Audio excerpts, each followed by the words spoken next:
Hey everyone, today I want to talk about the difference between a good food list and a bad food list and why that doesn't work anymore. I remember when I first started in this industry, it was you would hand a client, like, eat these foods and you're going to be fine. Eat these foods and you'll be safe. And you don't have to weigh or measure, just as long as you eat clean, whole, unprocessed foods, you're in the bonus round. And that feels really good. But here's what I want to tell you. It's very possible to overeat healthy food. It's very possible to do that, right? It's just as easily as it is to eat crappy foods. It's just as easily to eat healthy foods. And, I have a client who is a vegan, and, she in the past has had some challenges with being food obsessed. So for her, tracking kind of triggers that food obsession. And so one of the things that we had to work on was, she wanted to lose weight, and she's like, I'm eating whole and clean foods. But I was like, yeah, but it's really easy to overeat whole and clean foods. And so from time to time, like, you don't have to measure and weigh everything. And I know that for many of you, you're like, that's just not how I want to live my life. Yeah, me either. But from time to time, your portions will creep up, and that'll have you look at and say, like, what I thought was a cup was really a cup and a half. What I thought was 4 ounces is really 2 ounces, right? It can go either way. So one of the things that I ask people, if you are starting to see the scale creep up, you're starting to feel like something's a little off, from time to time, check in, see what's going on. Maybe you once every 3 months, track your food, weigh and measure your food for 2 weeks, just to see if your eyeballing is really eyeballing, or are you kind of like creeping up or maybe creeping down. And so the diet industry tells us that eat this, not that. And hell, there's even a book called that, right? So eat this, not that. And so we get so fixated on eating this, but what we don't fixate is on, how does that food make me feel? And so when I'm working with clients, I'm like, do you have a clean foods list? No, I don't have a clean food list, right? I want you to eat like you normally eat when you first work with me. Eat like you normally eat. Then let's see what's going on, right? Because some of you, people who come to me, you're eating very well. And it's just a matter of us making some fine-tuned tweaks to that. Some of you aren't. Some of you are making, choices that aren't ideal for the goals that you want to have. And, I'm not that coach that's going to tell you, you have to eat like this, or, forget about it. No, that's just not how it is. What I challenge you is that track your food. When you work with me, I ask you to track your food for 2 weeks so that we can look at what is going on. What are you eating? How do you feel after you eat that food? Does that food make you sleepy? Does that food make you crave? Does that food bloat you, give you gas? Like, what does that food do? Because in my mind, the only bad foods are the foods that cause an adverse reaction to you physiologically, right? Just because I get that wine and chocolate are never going to be on the good food list, but wine and chocolate, not having that in your life, is going to set you up for a binge. And one of the reasons why I always say that nothing is off limits, because as soon as you vilify a food, as soon as you say to someone, you can't have that, I want it.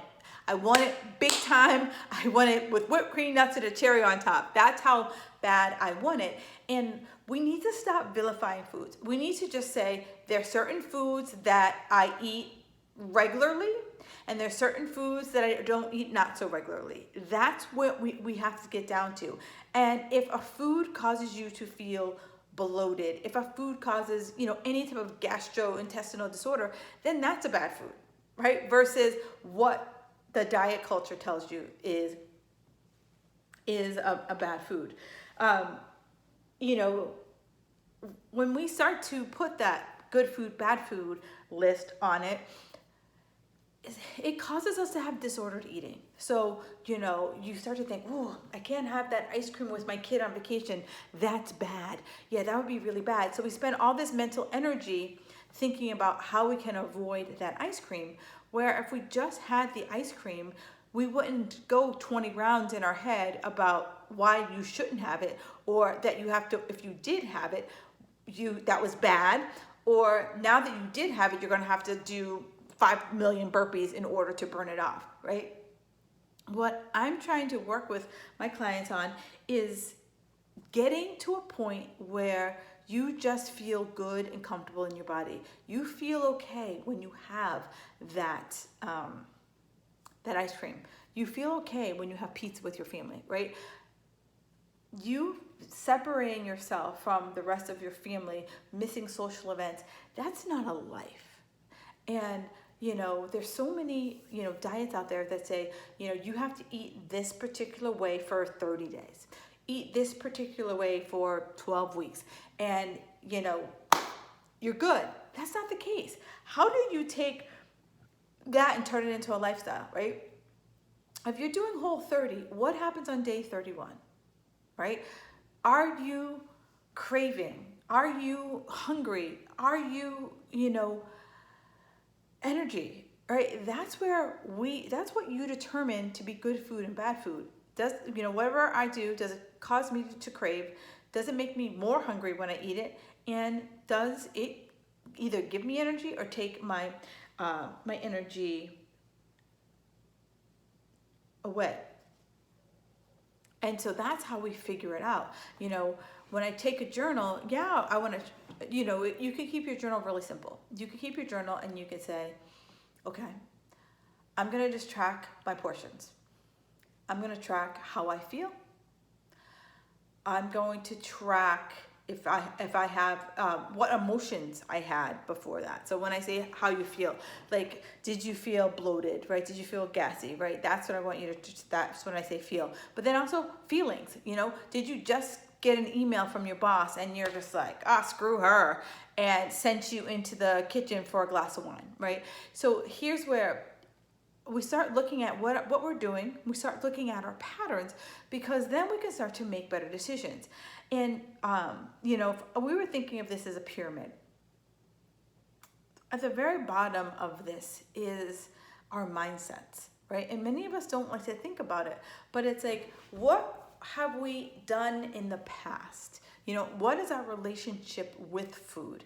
Do I, have this all or nothing mindset, right? Is comfort food my spirit animal? Does everything have to be perfect? The workout has to be perfect. The food has to be perfect. Everything needs to line up. And if it doesn't line up, forget it. I'll see you next Monday, right? Or do you feel like in order to get the results that you want, I have to suffer. I need to, do 5 billion burpees, spend 3 hours at the gym, meal prep like a freaking crazy person, right? Those are the types of things I want you to think about as you are going through this. And what holes, patterns do you always seem to fall into? Because that is your diet persona. That's what's going to tell you how to get out of this hole. And I've created a quiz that will help you to understand where you are and what are some of the steps, like quick wins that you can take right now to get out of this diet hole. But as I wrap this video up, I really want you to know that there is no good food, bad food list. All right, boom, let's rip that up. What there is a food that works for you and a food that doesn't work for you. When you tell yourself a food is off limits, that's when you want it. I want you to think about when you have a craving. So say you go out for breakfast and you're like, I really want some bacon and eggs. That'd be so good. Eggs have too much cholesterol. Ooh, bacon? Ooh, no, I can't have that.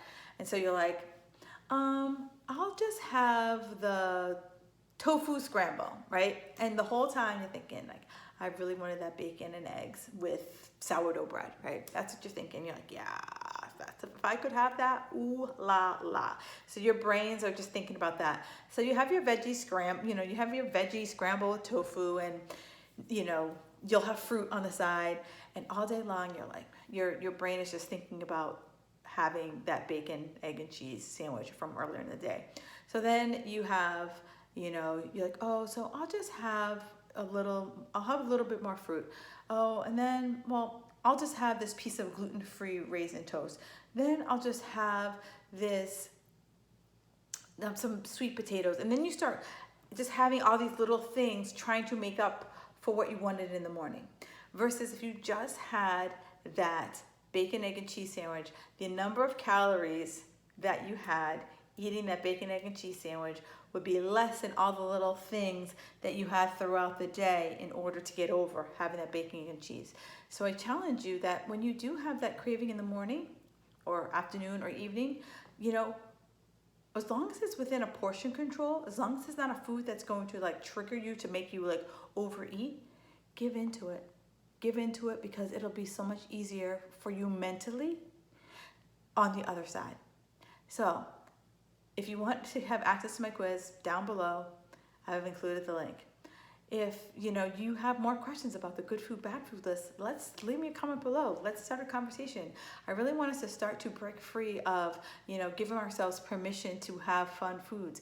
If we don't have fun foods in our life, we are going to lose it. The binge restrict cycle is real, and it's time to break that. It's time to start to figure out, how do we sprinkle in good foods into our lives. All right, have a fabulous day.